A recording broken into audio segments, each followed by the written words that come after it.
És el 7è pressupost i ens continuen venint projectes que van prometre ja fa 7 anys, com per exemple el complex esportiu. Això sí, el pas que anem i amb la despesa que hi dediquem, trigarem 30 anys o més a tenir-lo totalment reformat.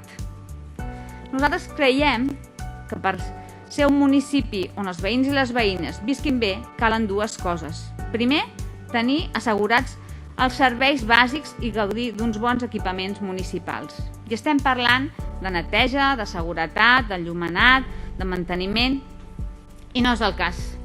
La neteja en el nostre municipi va viure millors moments. El poble està brut, deixat, i el manteniment escasseja.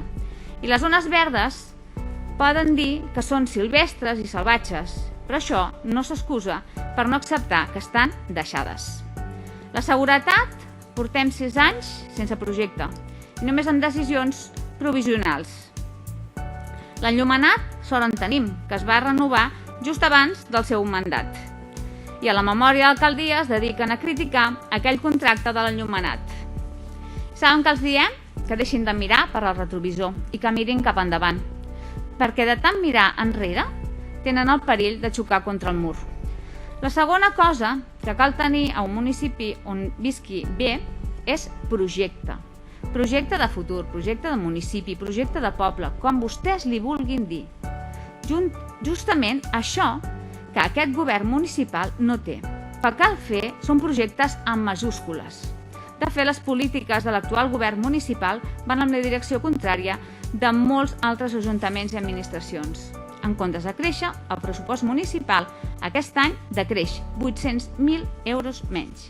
I aquesta és la principal mostra de la mala gestió d'aquest govern municipal.